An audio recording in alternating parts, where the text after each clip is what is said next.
So locally, we are like, okay, we have certain foundation Yep. that we are very thankful for. Yep. Then that is where my team and I saw the news of like a regional player is entering to Singapore. So to me, it's like, wow, that's the first time that I truly understand competition from overseas. And that made you quiver in your shoes. I got quite worried, and then my team and I was like, let's try to talk to them and see how it goes. Oh wow. Okay. Yeah, because it's like, what's there to lose, right? I mean, True. if you can't beat them, might as well join them, right?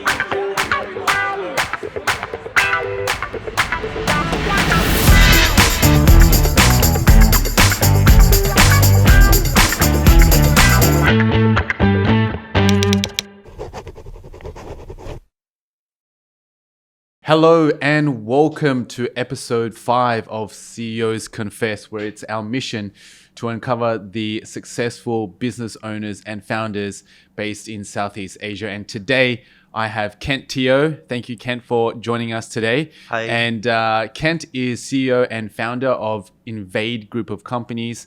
In fact, last year, group of companies made over $5 million. Just last year, right? And he's doing absolutely what he loves. So, Kent, welcome. Hi, thank you for the opportunity, Kevin. Thank you. Great. Yeah. So, for the people that have never heard about Kent, who is Kent, and what exactly is it that you do? Okay. I am homegrown business, bootstrap, started 10 years ago, right? So Invade is a space activation company. So we activate spaces of potential, right? So from events to retail spaces to commercial spaces, we develop a series of concepts to occupy those spaces, right? So it's a bit vague, yeah. Okay. And so there's a group of companies, right? So there's a few in there. Yeah. Which one did you start off with, and when did that actually start? I first started in 2010. Okay. So it was just a naive idea of like organizing flea markets. Flea markets. Yes, flea markets. So I started like, hey, I think it's interesting, the whole buying and selling things, getting your own products, and then, reach out to your audience and stuff like that. Then that is where I started to organize my flea markets. Started from there, right? So from there, that is where we venture into, organizing larger flea markets, just to hyper focus on what we are trying to do here, right? And then that is where we slowly branch out into many, many different things. I see. Yeah. And in total, the group of companies is how many in total? In total, we have about 3 companies right now, mainly doing revolving around retail spaces, commercial spaces, and event spaces. Oh, Yeah. awesome. So you've built like little ecosystem of vertical or horizontal integrations. Yeah, right. So with each and every businesses, we see how we can integrate, right? So from flea markets, we actually venture into like pop-up stores, festivals, co-working spaces, so on and so forth. There's plenty of it. So over these past 10 years, we have been venturing and exploring different kind of opportunities. Fantastic. And so 10 years, it's quite a long time doing, I guess, in a similar space, right? What's one word you would use to describe your journey for the past 10 years? One word. I think that will be, I think it's insane. Yeah, I think that will be the word insane, right? Because insane? yes, insane. Like it has been there's a lot of ups and downs through these 10 years, right? It's not as if we are backed by millions of dollars, right? It's a bootstrap company, started from zero, started from nothing. Then how do we like look out for our next cash flow, rentals to pay, etc., right? So I would say it has been an insane journey. Yeah. Okay, so help me to understand a little bit. How did you actually get to where you are today? I know you say you've been doing it for 10 years. Yes. Flea markets was the first thing, activating spaces. Correct. What was the first door or place that you actually activated? I think I would say one of the breakthrough, I would say, right? So Okay. we organize flea markets and whatnot.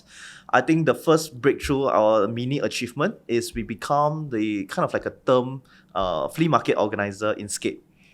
Yes. Okay. So when Skate first started, Yes. back in 2010, 2011, they have this like underground kind of like event space that, Skate was like saying, hey, this is a space where, skaters are like skating. We thought that it's underutilized. Do you have any plans or any thoughts or any ways that you want to activate this underground space? There is no aircon, no lights.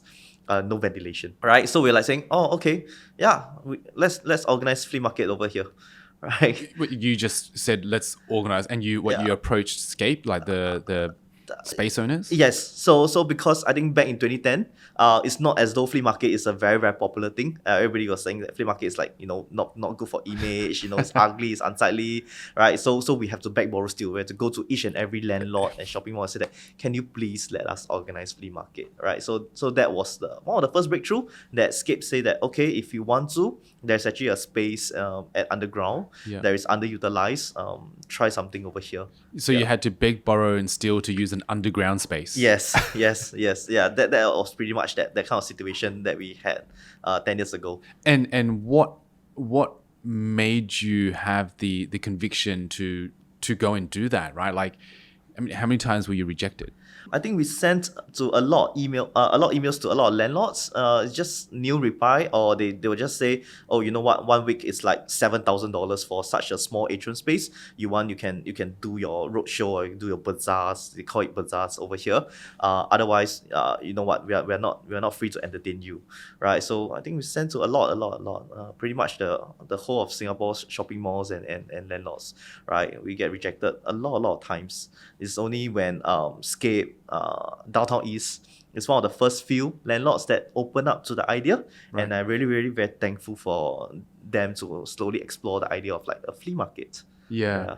And then, so this was your very first gig, Yes. right? And you had no prior experience to this. No, so it's just like fresh out of like university. I was like thinking what to do next. And then was like, okay, let's organize events. So starting it was like an intention of like trying to organize events. Right. So no prior experience. Like just any type of event, like clubbing event, or Yeah. I was like, we were like thinking, oh, should we organize futsal? Should we organize like birthday parties? What should we do? Right. That is where, okay, then there's this flea market events that happened in SIM back then. It was like, quite cool. Renting out of tables, then people buy and sell. I like the whole vibrancy and the economics of it. So that is where I was thinking maybe the first event can be a flea market event. Yeah. And so you just touched on a word there, like there's it's quite cool. There's lots of different stores, lots of different things happening at the same time. Correct. I've never run a flea market before, but shed some light here. Like, what does it take to actually run for you, Scape? What was it like to run Scape? Like, what was the logistics like? So I think it's quite crazy. You have to do everything from scratch, right? It's not as if you have existing infrastructure, because typically, when you have a space, usually it's like not fitted out, meaning to say there isn't like proper lightings, furnitures, power, or fans or ventilation, right? It's just a space. So it's up to you to bring in your own logistics, right? So the operation side of things, the logistics arrangement, it's from scratch, right? You have to move the tables and chairs yourself. The contractor will just supply you the tables and chairs. Dump it by the roadside. Yeah, by the roadside. Then you have to like move in yourself, set it out. The lights, you have to put it out. And if you want to get people into your event, you have to like give out flyers.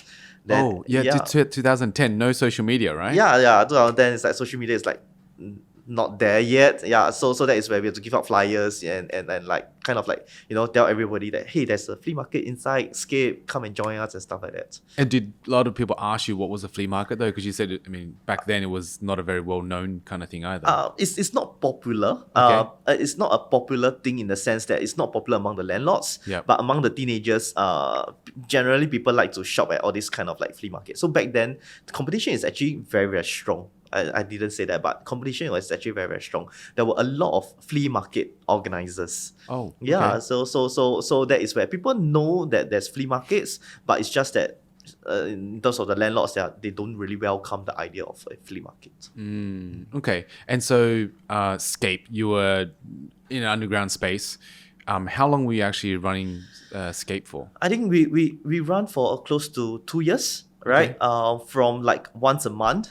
All right, we have like 10, 20 stores till at the peak, we run every weekend, Saturday and Sunday, 100 over stores. Every full weekend, house. 100 over stores. Yes, 100 over stores every weekend. So we work with a lot of like bloggers, blog shop, back then, blog shop owners and whatnot. They come in and like sell their clothes and all those. So that's how we actually gather our like database, know who are our customers, right? And then, from selling secondhand clothes. Then there's people like selling their brand new items, their handmade items. That is like we know that beyond flea market, there's actually a lot more kind of like different type of micro businesses out there. Yeah.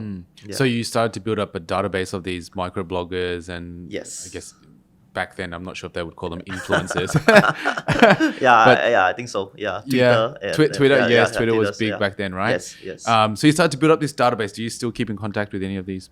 Yeah, You do? yeah. I think one of our first supporter is Choo Choo. Her Instagram handle is Born Choo Choo. Right. So I think it's like close to 300,000 followers now. Wow. Yeah. So she has been very, very supportive of our events. So I'm very, very thankful that she was one of the first few influencer that really support us since day one. Right. Yeah. Since day one. And so like, how important are these relationships? I think it's very, very important because it's quite a close-knitted kind of community back then, right? And then from there, we always talk lah, like say, hey, come, you have any secondhand clothes, come and sell. Yeah, Joe them lah, like, or any like charity drive, because she was like raising funds for, I think the Cats Welfare Society or something like that. Then he was like selling calendars and whatnot. Yeah. Then she also got her other groups of like influencer friends to join. Yeah, so that's how we kind of like grow in numbers. Like they thought that escape underground, it was hot and humid, but then it was cool, right? So then that's how we actually build up our popularity. Right. And so you were there for 2 years. Yes. And you were underground the whole time, or like did you ever outgrow that space, or what happened? Yeah, so I think we managed to like BD the space up. Like the escape management was like saying, wow, it's actually a underutilized space that they can convert it into something proper. So that is where they developed this DBS Skate Underground to get all these pop-up retail shop to occupy. Then unfortunately we have to be shifted elsewhere, right? You had to be shifted elsewhere. Yeah, so they say that, hey Kent, we have a space at level 4, right, where it's like all the dancers are like practicing their dance, right? Do you want to organize your flea markets on level 4, right? So to us it was like, well, not as if we have any other choice. That is where we say, okay, let's go up and explore. And how long were you on level 4 for? I think 1 year. Okay, so half underground and half of your time. So from 2010 to 2012, that is where we first started and grow our ecosystem or community. Yeah. Okay, and then so 2 years in Scape, what was the next? Or did you end up? I'm assuming you left. Yeah. Why did you leave? There's some misalignment in expectations. So for as in misalignment within the company? No, or? like with Scape. So Scape was like saying that there's like kind of like attracting the wrong audience, right? At the tier end of the kind of like our activation. So they were like saying, hey, maybe it's not suitable anymore. So let's explore like putting a pause or like see how it goes. A pause for indefinite time. Putting in a nice way lah. So unfortunately we had to leave Scape around 2012. Yeah, 2012. And at this time, how many people were in the team? Can't really remember, but I think less than 5 of us. Yeah, less than 5. Just and 5 of us. How did that make everybody feel like if you were just like ushered out the door? I think it's a bit demoralizing, like because we were one of the pioneers, right? To like build up the flea markets from like 10 stores to 100 stores every weekend. So it was a bit sad, but then it has to be that way. We understand where they're coming from. Totally understand where they're coming from. So but then it caught us off guard in that way. Yeah. Because it's bootstrap, right? So we rely on like all these events to get our cash flow going and stuff like that. So back then it was like quite a major challenge for us to consider what's the next step to take, right? Because everybody relies on that project, right? It's not as if we have other major project that we can rely on. So that was one of our first hurdle that we have to jump across. And what did you do like to get across this hurdle?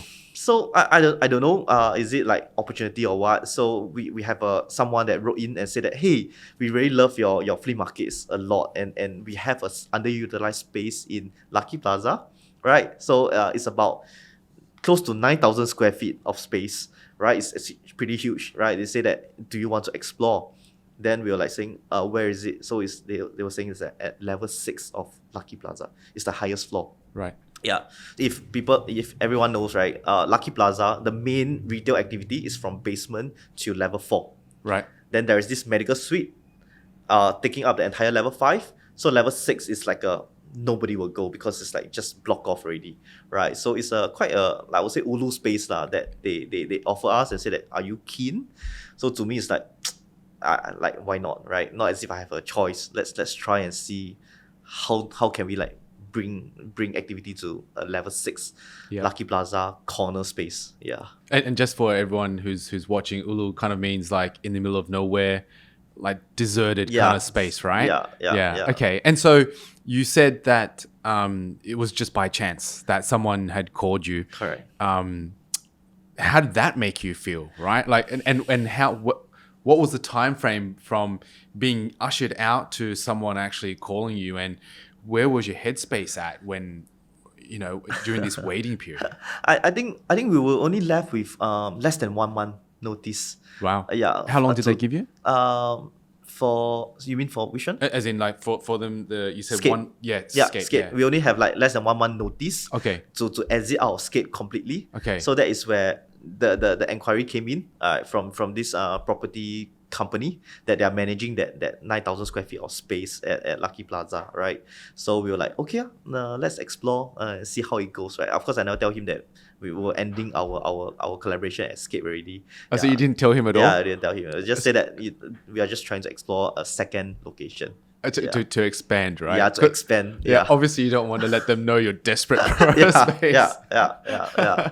So he was like very, very excited, and then that is where we look at the space. It's quite nicely done up for a flea market setting. There's a lot of partitions. They try to be like the next Herons, right? So it's at Lucky Plaza, level 6, 9,000 square feet. There's a lot of partition. I think 100 over stores from the partition build up. Yeah. Yeah, 100 of stores already kind of like set in there for you. So that means your setup was halved. You didn't have to spend the time doing the setup compared to Scape. Correct. So it's like with all the partition, lights, aircon, electrical point, everything is done. So it was like, oh wow, it's not bad. Blessing in disguise. Yeah, blessing in disguise. Well, at least I didn't say I give up, right? Any point of time, thankfully there's this opportunity that pop up along the way. So we did it. We go into it. Yeah. And you said thankfully you didn't give up. What would have been the ramifications if you did throw in the towel? I think that along the way, right, there are a lot of checkpoints, right, Yeah. to say that, hey, do you still want to continue doing, right? As in, like, you internally you were thinking this? Yeah. I was Okay. thinking like should we, right? Because it seems like it's quite a daunting journey in that way, right? Because there's a lot of organizers, plenty of space, plenty of competition. A lot of landlords don't want you to be around, right? So why are you still continuing doing what you're doing, right? So we were like, that was time. There were like checkpoints along the way that should we continue doing it? Right. But that was all external factors. People, but and that it impacted you internally? Internally within the company, Or just for yourself even, right? Because I mean, it's very common these days. I have a lot of friends who are trying to start their own business, thinking about going into different careers and things like this. And it's very common, right? Because I think they call it the crab in the bucket kind of mentality. If all the crabs are together in the bucket, someone who wants to try and get out, they'll always try and pull you back, right? Okay. They'll always try and pull you back. Okay. And that's what it kind of sounds like Yeah. here. Are people were telling you all the time, like, Yeah. there's so much bad press here. Correct. So there are a lot of, like, maybe my family members, for example, they were saying that they are just worried for me. Like, they say, is it too tough? They saw the struggle. Like, every day is like 16 hours of like replying emails. Because back then there is no automation, right? We had to reply every inquiry that wants a booth space. So every night I'm working till 3-4 a.m. So they were like worried for my health, worried for my well-being. They say that, hey, if it's so tough, don't do it anymore. Just go and find a job lah and stuff. So that's out of concern, out of love. My family members were saying, maybe don't do it anymore. Yeah. Did that push you further though? That, As in, motivate you more? Kind of, yes, you're right. So kind of like motivates me further. So I'm very thankful for their like concern, but it's just that I'm not prepared to give up as yet. I do see a lot of potential and do see a lot of opportunities. Let me try. I told them. Yeah. Okay. And so, level 6, Lucky Plaza, you had to deal with a different type of landlord. What was that experience like? And I mean, you've got 9,000 square feet now. Yeah. What was that like for you as the organizer of this flea market? So it kind of like kind of like shit got real in the sense that, right? Because it's like, we are going to property, real estate, tenancy agreement, and whatnot, right? Oh, you didn't have to sign any of that before? Before it's just more like casual space, right? Event space agreement, right? Kind of like a handshake. Yeah, so it's more like you rent it for a day kind of thing. So I you don't have see. to worry so much about the recurring costs and Understand. whatnot. So going to Lucky Plaza is a different ball game, kind of like level up in that sense, right? So we didn't know we are renting from a master tenant who is renting from a landlord. So we are considered a subtenant of Right. sorts. Yeah, Okay. I don't know all these terms until, of course, you do it, right? Yep. So we were like occupying 3,000 square feet out of the 9,000 square feet of space. Uh-huh. Right. So we were like, okay, let's organize flea market. So back then I didn't know that I'm a subtenant, but I know that I just want to organize flea markets over there. Yeah. Right. And so you became a subtenant of 3,000 square feet. Yeah. And I mean, you have all these different stores as well, right? Correct. So what was that kind of like managing, I guess, you say 100 stores? Yeah. What was that like for you? And you basically became a landlord yourself. Yeah, a mini landlord, right? So I think it's a lot of vendor management. I mean, because you're dealing with fellow Singaporeans, right? So I think the challenges are there. Every weekend you really have to burn your weekends just to be there to manage the vendors or conflicts. The table is too near to my table and stuff like that. So every little things, right? Because it's not as though you have only one stakeholder. That means you have 100 Yeah, stakeholders, no literally matter how 100. big or small. Yeah. Right. Then you have to attend to each and every of their inquiry. Hey, how come no crowd? How come so crowded? Or even like good crowd, bad crowd also have things to say, that kind of thing. So that is how we every weekend we have just keep grinding and grow. Right. So to your point whereby the subtenant got our master tenant was like saying, oh, you're doing quite well, do you want more space and more space? Yeah, so that was the period. And so let me get this right. You got in there as a subtenant. Yeah. You had to manage all these people, Yeah. all these different store owners, conflicts, moving tables 2 millimeters side by side. Yeah. That type of experience, would you be able to get that from anywhere else? I don't think so, right? Yeah, I don't think so. I think it's quite a unique I'll say that unique experience, right? Because everything you have to do by yourself. Of course, you can hire part-timers and everything, but you know best your business, right? So you have to be more hands-on to keep it going. Do you think that's super important, like as a business owner, to be like really hands-on with your business? Because I know there are some business owners who, they might have some money and they say, hey, look, I've got some money.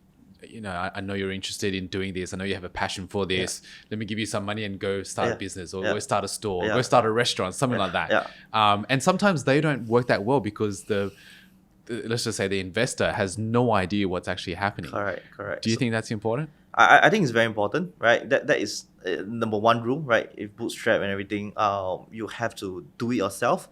You have to learn the ropes, everything by yourself. Otherwise, at the end of the journey, maybe people smoking you or fluffing you also don't know, right? Yeah. So everything hands on, I think that is very, very important, right?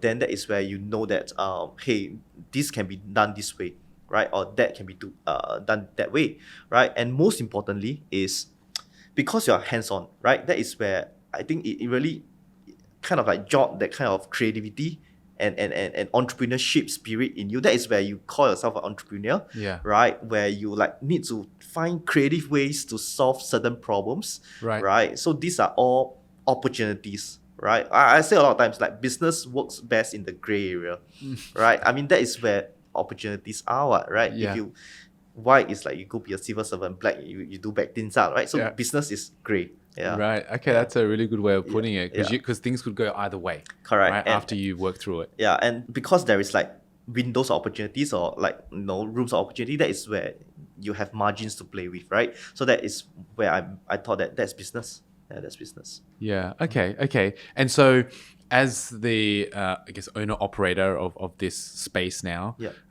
operating it for 100 others, what did you learn from like these landlords that you were renting from? Because you said like it was the first time you had tenancy agreements Correct. and things like this, right? And Yeah. it scares the crap out of me having to think about signing a lease for 1-2 years. I don't know how long you had to sign for, Yeah. but what did you learn? I thought that I was in the events business. Right. That is where I realized that it's not quite already, right? That is where we are like a kind of like a real estate business. So at the 3,000 square feet, right, where we were occupying at Lucky Plaza. Yeah. So one fine day, my master tenant come and tell me and say that, hey, you know what? We are giving up the lease already. If you want to continue staying, you probably have to deal with the landlord yourself. Okay. So we're like quite shocked because we don't exactly need the entire 9,000 square feet at that point of time. But then we are being forced to explore with our landlord, right? So within that 1-2 years, that is where we really learn a lot from our landlord. I mean, although it's like tenant and landlord relationship, but through that is where I engage them every week, because to me it's like I don't know anything about tenancy, right? And then to them, this is a fresh idea because the space is empty for 2-3 years, but somehow this guy come over, organize a flea market, and then it turns surprisingly successful. So that's where they were saying that, hey, this is a new kind of business that we never learned before, because they're in the real estate business for what, 30 years? Wow. Yeah, Okay. so they never seen such a model before. So that is where we become like friends of sort. Like every weekend I have to visit the landlord's office and say that, hey, this is our concept. We are trying to do this. We're trying to do that. So every week you had to sell him on the idea again. Yes. Why? Yes. Weren't you already signing the agreement? Yeah. So then because we're not prepared to take Okay. a lease, right? And Okay. then the landlord is like, who are you? That kind Right. of thing, right? So then we start to be very, very creative because we can't pay that security deposit, we can't pay that per square feet and stuff like that. Then we're saying that, Bootstrapped. yeah, bootstrap, right? So because it's like insane. So we say that, can we do like revenue sharing? I mean, since the space is like empty for like 3 years already, we come in, we take 3,000 square feet and stuff like that. How about we do like revenue sharing and see how it goes? So to the landlords, they were like traditional mindset one, and then they are like Cannot. yeah, they were like very, very, very, very traditional. And private landlords, they were saying, no, we never heard of such thing before. What revenue share? For 30 years, I'm like, per square feet, like this is $5, that's $20, this is $15, right? So what is this? Right? But then thankfully, they are very, very supportive. They say, okay, let's explore, right? On the monthly Fantastic. basis. Then it goes to yearly basis. Then as a typical landlord, they will say, Kent, you're doing very, very well. Let me start charging you per square feet. Oh no. Yeah. And that was after how many years? I think that's after 1 year. I think it's very, very, very fast. They were like, because they come down every weekend also to see your progress. Instead of 3,000 square feet, now you take 5,000 square feet, you take 6,000 square feet, then you get, it expand bigger and bigger. So that is where they say that, hey, now it's time to charge you like per square feet. That kind of thing. They just want a more piece of the pie, right? Yeah. Which is, I how do I put it? That is where I kind of like, because I was like in that space already, I understand the whole economics of it. I understand where they're coming from. Then that is where we have to work with our resources and work with the kind of like the rules of the game, right? Right. Now Because it's you were almost the landlord yourself as well, right? So Correct. you were learning from them, yeah. and then taking a cut off your tenants, or how did that? Correct. So that is where we know like, they rented me at this space, so that means I have to rent my kind of like my table at how much per weekend, right? One table $50 per weekend, that kind of thing. So that is where that is business. That's business, right? You have overheads, you have like your running costs. Yeah. Then that is, how to calculate your margin, right? Sometimes that's how you form your business model, right? So that's where I guess I think we learn a lot during that journey, right? Yeah. So it's still going on strong. Lucky Plaza is still happening? Yeah, I think it's our longest running business. Wow. Yeah, so it's still running. But of course during this whole COVID, we are like there are struggles. So we are learning how to innovate or like kind of like reposition ourselves. Yeah. And so right now, Lucky Plaza is what, 3,000 square feet still, or you're taking up more space? So I think over the years it's ups and down, right? So 3,000 till 9,000. Okay. And like I think 3-4 years ago we kind of like string to about 5,000 square feet. Right. Yeah. So that is the kind of like the journey of Lucky Plaza. Of Lucky Plaza. And how much of it was actually planned? Like, did you plan to pull it back to 5,000 feet? Not really. Why did you do it then? I think there's another set of problem when we expanded to 9,000 square feet. Okay. You cannot like really there's really ups and downs. So we got too popular, right? So it get too crowded. Oh, okay. So that is where SCDF say that it's too crowded.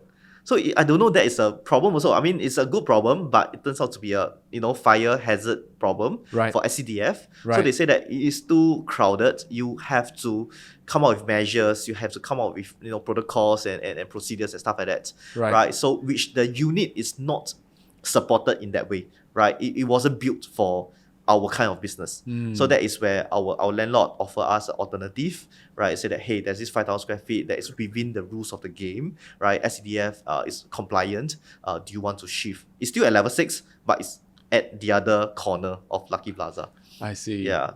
Okay. So it wasn't really planned, but you made it work. Yeah. I think along the way it's just there are certain decisions to take, be it whether you plan it or things happen. So you really have to work within your means to kind of like overcome it. Yeah, work within your means to overcome it. Okay, Yeah. no, that's a really good point, because sometimes people see an obstacle, and again, I mean, myself, I've come across these hurdles, and sometimes I'm thinking, is this going to stop me, or like, what do I do here? Should I just completely stop, or like you said, work around it, or my manager one time told me, he said, like, if someone puts a chair in front of you, you actually still have a couple of options to get through. You can either climb over it, you walk around it, or you actually lift it up and you move it out of the way. Right? So there's still multiple ways to get around it, which you obviously... Yes. So I guess that to me, every problem or every obstacle or every setback, right, that we face, I think to me it's like, if I can overcome it, does that mean that I get rewarded in that sense, right? So it's kind of like, so I'll give myself that task of that mission or that challenge to say, if I can overcome it, that means there are like maybe more incentive, more rewards, more opportunities, some treasure. Yeah, right, some treasure. So that gives me that kind of like adventure, or like I want to see what's behind that. Yeah. So that gives me the motivation over this past 10 years, right? To see what's behind. Right? Fantastic. That's a great way to put it. Yeah. It's like playing a game, right? Yeah. So that is where I kind of like motivate myself to like try to overcome each and every hurdle along the way. Yeah, nice. So, by the way, Lucky Plaza's on Orchard Road in Singapore. So if anybody comes to Singapore, go to Orchard Road and visit Lucky Plaza level 6. Level 6. You'll find the flea market there as well. Okay, cool. So what's the name of the next big event that you decide to run then after this? So we got more and more ambitious, right? And then Singapore Land Authority approached us and said that, hey, there is this kind of like World War II railway station, Tanjong Pagar Railway Station, TPRS, is going to be closed down for the next 10 or 20 years, right? But then nobody knows. Nobody knows it's closing down, and it's like 10, 20 years later, then you get to see Tanjong Pagar Railway Station again, right? So they only open during public holidays. Right. Then SLAs are saying, do you want to activate the space? Mm-hmm. So to us, it's like, hey, it's an interesting space at Tanjong Pagar Railway Station. It reminds me of like Bangkok, that kind of night market setting. So that is where we say that, hey, I want to do a Thai railway market over there. Right, so we say that it's a marketing stunt now. We put it as, this is the last market ever at Tanjong Pagar Railway Station. Come and visit us. Right. So, First and last. Yeah, first and last. so it's only happening on one day. Come down and visit. Right. Right. So during then, that is where SLA say that, typically a public holiday, there's only like 3 to 5,000 people visiting Tanjong Pagar railway station on the PH, right? So help us boost that number and see, remind Singaporeans that, hey, this is the last time that you are visiting this Tanjong Pagar railway stations.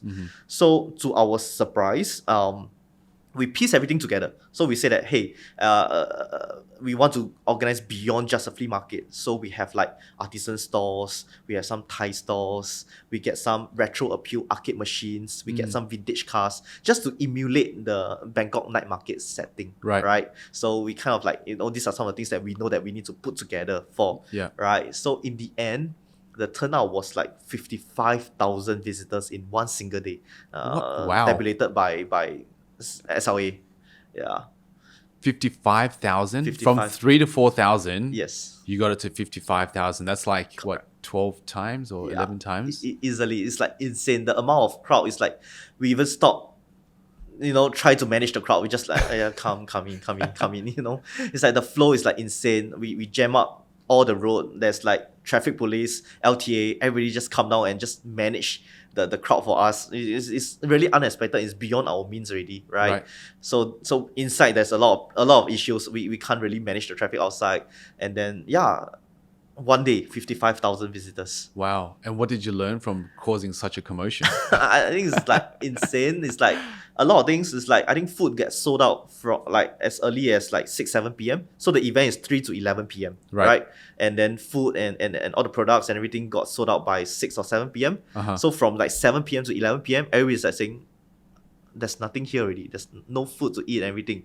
So they were like complaining, but then at the same time they're enjoying the whole vibe lah. There's like it's outdoor. There's like movie under the stars. There's a lot of these vintage vehicles parked over there. So I think everybody enjoy themselves in a very, very hot and squeezy way. Yeah.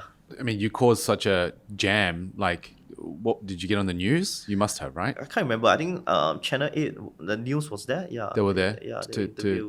And like that is where I think it's one of the first few times that we get exposed to the media, that we know the importance, right? Then that is where we kind of like build up again a lot more traction on what our company can do. It's not just typical kind of like events or flea markets or artisan markets anymore. Right. We are venturing into what we call it like a festival. And so the news came, and was that important for you to get your name out there? Yeah, I think from there, that is where we gain even more popularity. I always believe in earned media, of course, and then that is where we know that there's certain traction that we managed to gain, because ultimately that is where we receive a lot more inquiries, right? Than like as compared to before, right? We have to beg, borrow, steal venues and locations from landlords, right? Till at a point, that is where we realize that we stopped going to people for venues or engagement, right? So that was the time where I think 2014, 2015, inquiries start to come in. And ever since then, thankfully for all the opportunities, we have stopped going to clients. It's mostly usually clients and collaborations come to us instead, ever since 2014, 2015. Okay, so if I was to take something away from that, cause a traffic jam, get the news involved, and then everyone will start coming to me, right? I think it's at that point of time that I realized that I'm doing something, I think, unique. We're onto something that is quite special, right? It's nothing that we have seen. Is in a unique space of their own, pop-up space, pop-up activations. I think that is where we managed to find our niche, I think, somehow, right? And then that is where we know that we're onto something unique. Yeah. So let me get this straight then. Obviously, you started with like small flea markets, started at Scape, and then you went into Lucky Plaza, and then you did this Thai themed railway market at Tanjong Pagar railway station. Yes. But through all this time, did you know that this is where you wanted to go? No. Definitely not. Yeah. Definitely not. If I like 10 years already, right? This year, March, it was my 10 years anniversary. I got to tell my team, and I asked myself, would I have known, right? 10 years ago, that myself, right? That was what? How old was I? 25, right? Would I have known that I would build to this stage? Nah, impossible. Would never have known, right? And that's I think that's the beauty of entrepreneurship, right? As long as you stay hyper focused, I think different path will open up to you, and it's up to you to choose that path that you want to go. So stay hyper focused. Yes. Don't get shiny ball syndrome. Yeah. Is that right? There's a lot of shiny objects along the way. Yeah. So it's really up to you to be not distracted, and focus on the path that you want to take. But you didn't know what the path was. Yeah, of course not. Did you ever throw a dice or flip a coin? No, no, No. not to that extent yet. No. It's just, I think this is the path. Yeah. So Yeah. let's. So, I mean, a lot of research then deciding on course. which path to take. Of course. Yeah, okay. We to our best, limited information, calculated risk, right? To the best of our knowledge, I think this is the path that we can take. I think this opportunity on the table should be the best path at that context to take. Then we take To move the company forward. Yes. And what is forward? To me, right? Because back then events is very, very seasonal, very, very temporal, right? Obviously, as a business owner, I want more stability. I want to be able to do projection. I want to be able to estimate, what's my volume, right? So that is along the way. That's what we learn. That because I don't want to have the uncertainty of like living on the weekly. I think at the start of the journey, it was like on the weekly basis where we think next week do what that kind of thing, Yeah. right? Then after that we slowly grow. Next month do what? Then next 3 months do what? That's how we slowly progress and say, what do we do next year? Yeah. Right. So that is how it doesn't come naturally like first day of entrepreneurship. I say, what do I want to do next year? I don't think things happen that way. Yeah. Right. I think it's slowly you will figure a way out, and along the way there's like, okay, next week, next month, next 3 months. I think this is how you take all these small steps to eventually figure out what is your next big move. Yeah. So yes, for everyone who's watching, maybe a hallmark of progress is how much further you're actually planning.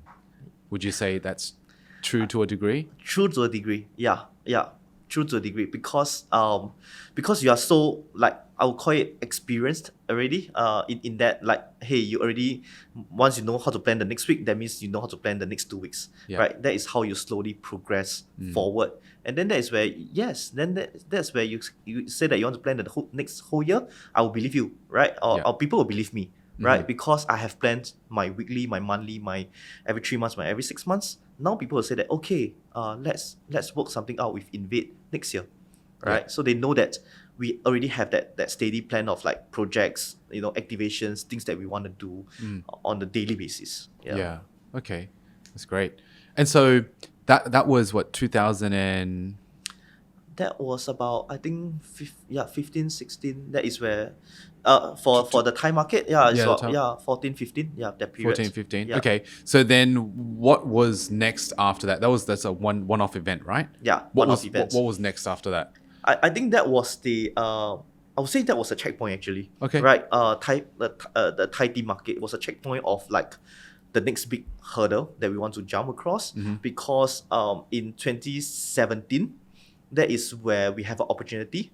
So over that years, right, we were like, wow, we are the biggest, we are the most frequent, we are the one, right, to go to already, right? So locally we are like, okay, we have certain foundation that we are very thankful for. Yeah. Then that is where my team and I saw the news of like a regional player is entering to Singapore.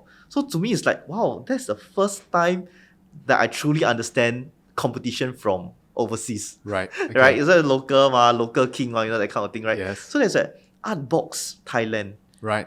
announced that they are going into Singapore. Okay. And so sorry, can you just explain to the audience what is Artbox exactly? So Artbox is in Thailand is the largest container creative night market. It's a night market, but it's a creative night market. It's very, very popular. All Singaporeans have known. If you go to Bangkok, you must visit Artbox Thailand, Artbox Bangkok, right? And they have been growing in from strength to strength, from 2015 to 2017. Right, so they were growing very, very strong, right? So that is back in 2017. That is, I realized that they announced that Upbox Bangkok is coming to Singapore. And that made you quiver in your shoes. We were bro. like, wow, stress out. Like, wow, what is this? It's But like why is it so? Was it so stressful? a lot of layers. To me, it's like, okay. So does that mean that I mean, obviously people will prefer something overseas. I mean, we are sophisticated. We like anything that's overseas leh. Wow, that market is coming there. You know, Yeah. usually like I don't blame ourselves, right? So we would usually like things that's like, you know, foreign and new and interesting, right? Yep. So that is where there's a lot of many layers. And also, how about my landlords, my stakeholders? They're saying, why go to Invade? There's a regional player coming in. So many thoughts run through my mind like mad, you know. And I was in my bathroom. I was like, wow, stress, damn stress, you know. Jialat. Yeah. So that is where I got quite worried, and then my team and I was like, you know, let's try to talk to them and see how it goes. Oh wow. Okay. Yeah, because it's like, what's there to lose, right? I mean, True. if you can't beat them, might as well join them, right? So Right. that was the mentality that we have, right? So let's join them. It's like, maybe we can, you know, introduce some of our local retailers to join them. So that was the intention, right? And anyway, we were already planning a trip to Bangkok to do some study trips. So we say, hey, why don't we pay them a visit to Upbox Bangkok, right? The team over there, and see, you know, is there any rooms for opportunities? Yeah. Okay. And so, what actually happened when did you manage to get to speak to them?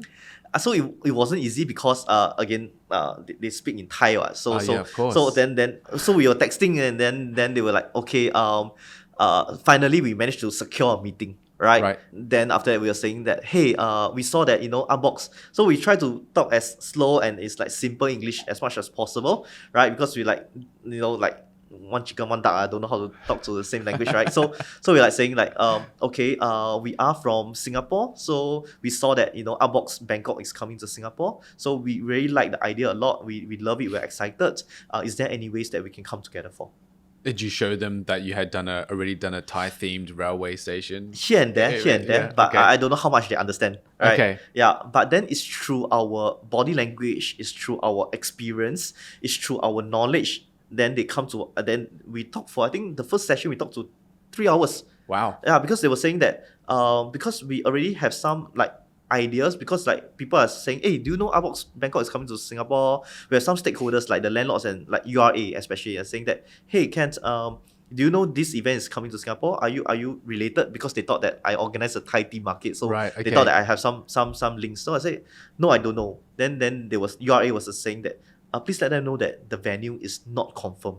The dates are not confirmed, but they announce it. So it's a huge kind of like PR crisis. Please let the Bangkok team know that nothing is confirmed. Wow. So but then yet they announce themselves, right? Okay. So we were like, oh, okay, never mind. Let us try to talk to the Bangkok team and But at this figure out. time, you weren't actually working with them yet. No. Oh wow. We don't know. So we were like, we just know that there's this problem. Yes. We just want to share with them that there's this problem. Okay. Right. So we just want to know what's going on, because our intention is like, I just want to recommend some stores with you. So naturally, Yes. I also want to know the dates and the venue. I see. Of course. Right. Yeah.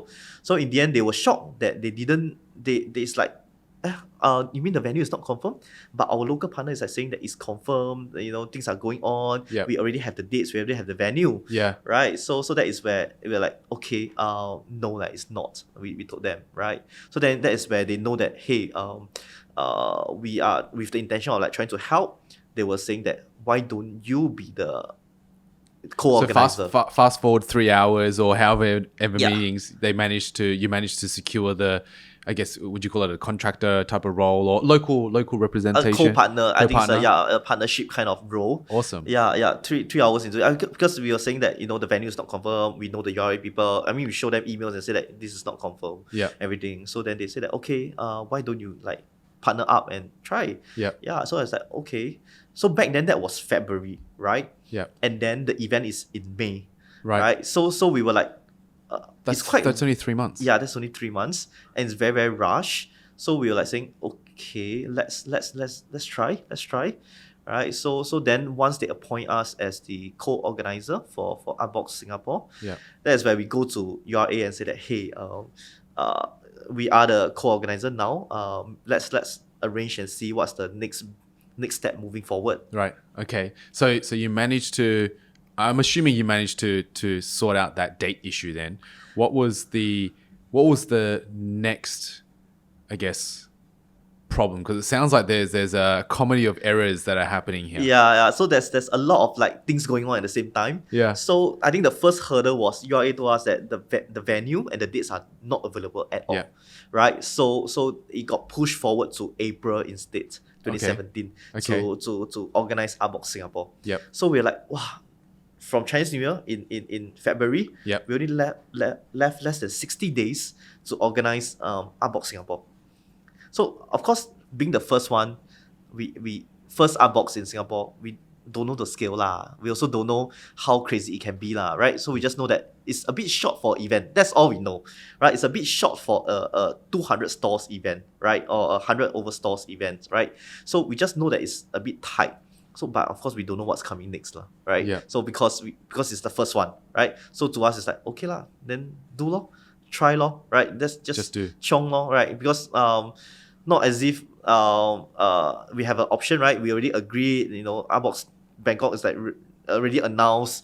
The whole PR is like running around crazy already. There's a lot of media articles that say that Artbox is entering to Singapore. So from 3 months to 2 months, I can imagine that the organization, the logistics for this would have gone absolutely ballistic. Yeah. What was, and I'm assuming here, right? What was the first thing that went wrong?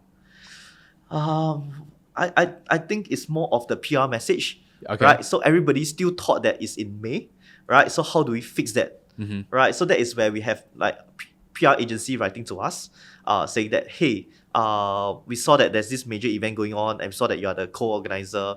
Do you want to engage our service? So for the first time, we were like, oh, there's such thing called PR agency. Yeah. And then there's such thing called crisis communication and media relations. So Okay. we're like, okay lah, we don't mind exploring. So it turns out that is the most important decisions of our life. Having a PR agency is so important to manage for our kind of like our festival. I think it's one of the first few step that thankfully we got it right. Right. We engaged them. They are very, very supportive. And then they will say that, okay, let us, because it's already ongoing, right? Yeah. Let us go to these 100 media articles and correct the information for you. I see. So it's not even to try to, what press release, fact sheets and everything. Their first job is to correct these 100 media articles that's already floating outside. I see. Okay. So then fast forward to the actual event, right? How many stores did you say there were? I think there's about 200 over stores. 200 stores. And this is a mixture of... Thailand stores as well as our local stores. And some even Malaysia stores also join us. Okay, Yeah. and like mixture of like art and craft. Arts, craft, food, services, culture, everything is wide range of like micro retailers at Artbox. And so all of them, I mean, did you have the same issue as, you had in Lucky Plaza where people were complaining about their space and their store? Yeah, there's a lot, plenty of issues. I think the second hurdle that came to our attention is food store license. Okay. So I think back then there was like trade fair. You need to have a trade fair Right. to organize an event, right? And turns out that our trade fair is not approved even 24 hours before Artbox. Right. Right? Okay. So it was like a major like critical point that was like, we don't even have our trade fair, right? So what do we do, right? And stuff like that. So that got us like, again, the second panic mode lah. Like we keep reaching out to NEA. Back then was NEA, right? So like, can we get our trade fair license? Yep. The food store license is for all the food stores. It's not ready yet as well. That was the second critical issues that happened. Okay. And so you managed to get the food store license though, right? So I think for trade fair license, we only got it 1 hour before Artbox start. Right. Yeah. 1 hour before the events. event. Yeah. But all these stores that you had Yeah. sold space to, Yeah. I'm assuming. Yeah. Or how would they know whether or not they're actually able to operate, right? Because I'm assuming, again, like these people would know they need some sort of a agreement before they can start. Yeah. And you can't confirm with them, or you didn't, right? You couldn't have until an hour before. Correct. What was the crisis management that you would have gone through there? So because we already have the venue, right, from URA, right, we got the venue. It's just the permit to operate, right? Yeah. So thankfully we got the trade fair to Yeah. operate the event. Yes. Then comes down to the food store license. Right. Right. So because there were a lot of incomplete information.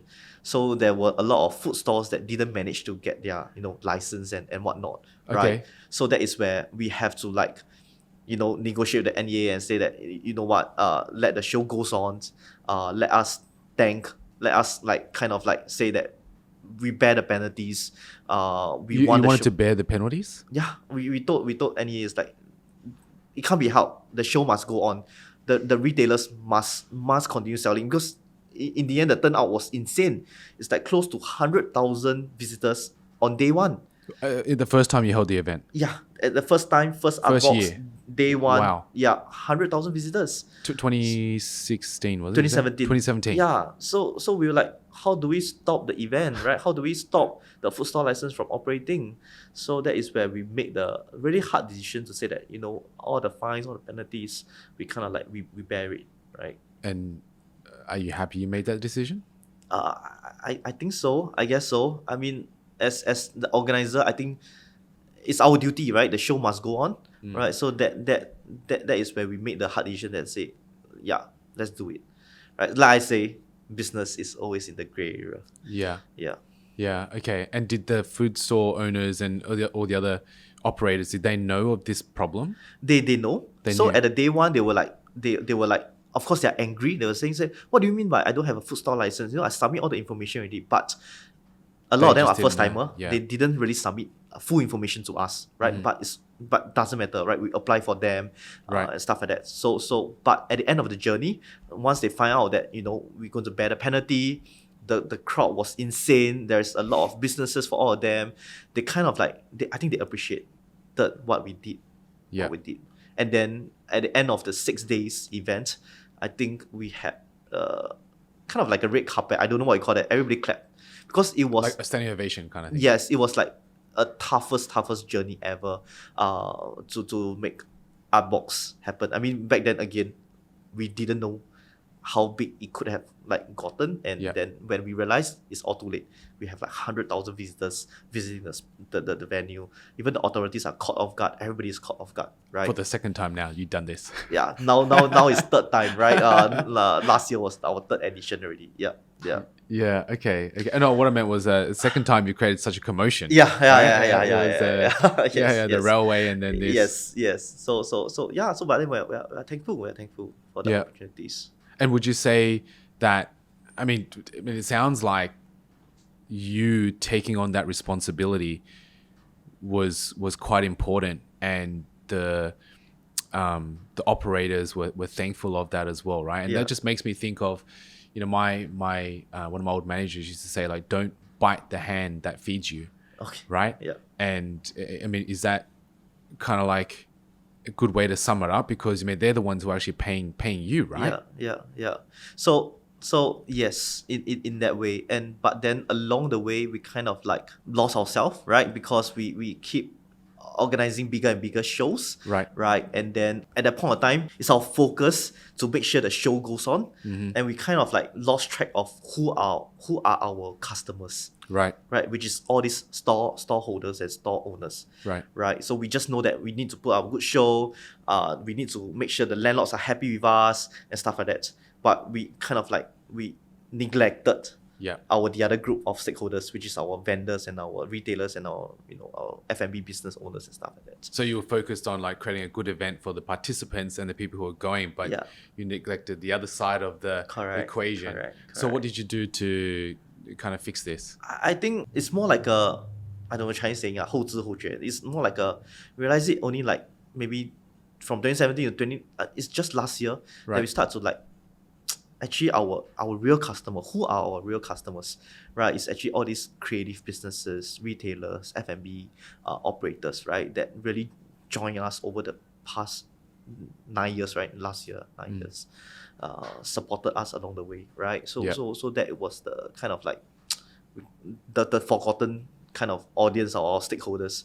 So that's why this year, at the start of the January, that is where we know that, hey, our real customers is our retail businesses, our F&B brands. Let's talk to them, let's reach out to them, let's find out what they really, really need and really, really wants, and then let's build our business revolving our customers. Yeah. So would you say that the actual customers are the ones who, like you said, the creatives, the vendors. Those are your actual customers. Yes. And do you believe that if you take care of them, the other side would just automatically kind Yeah. of Yeah. I think that is very, very important. I mean, regardless of what's the perks or rewards or after, or I think it's first and foremost, we want to recognize our brands, our vendors, our creatives, our attendants and retailers, right? And then let's do it right. Right, so find out what's their problems, what the issue that they faced, and then let's try to help them, right? Or try to find solutions, create solutions that will help our primary stakeholders, which is our tenants and our retailers. Yeah. Okay. And then, so even if you had to do it all over again, would you do anything differently? 10 years now, 10 years on, would you, in just about 2 or 3 sentences, if you had to do it all over again, would you change anything?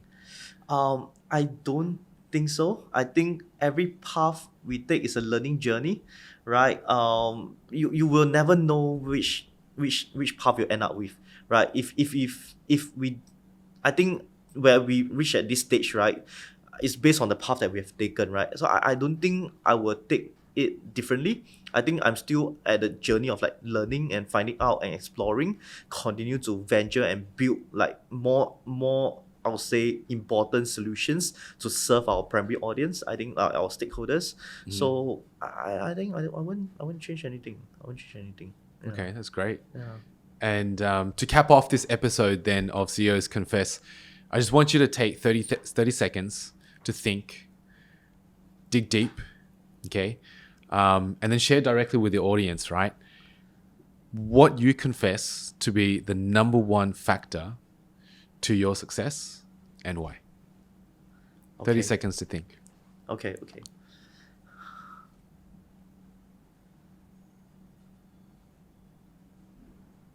Okay. Yeah, I think I have something. Yeah. So, so everyone that's out there, right? I mean, try to explore entrepreneurship, right? I think entrepreneurship is all about having the kind of the team, right? Because there's how do I put it? You can't do everything yourself and alone. Having the team supports you emotionally, mentally, strategically, right? Having that kind of teamwork, then things can happen, right? If you want to run fast, you go alone. But if you want to grow together, then you need to have a very, very important support from your friends, your family, even my parents, right? And then having the good team will make you walk further than you can ever imagine. Yeah. Awesome. Thank you, Kent. Thank you. Appreciate Thank you, it. Had a great time. Thank you for joining us on this episode. Thank you so much. Awesome. Thank you. Cheers. Thank you. Hey, you made it to the end of the video. Now, I hope you found that insightful and entertaining because I know I did when I conducted the interview. Now, if you haven't done so already, we also exist on Facebook and LinkedIn. So do try and find our page and give us a follow so that you can keep up to date with anything new that's happening with us. And until you see us in the next video or see me in the next video, I hope you have a great day and I wish you the best. Jikoi out. Peace.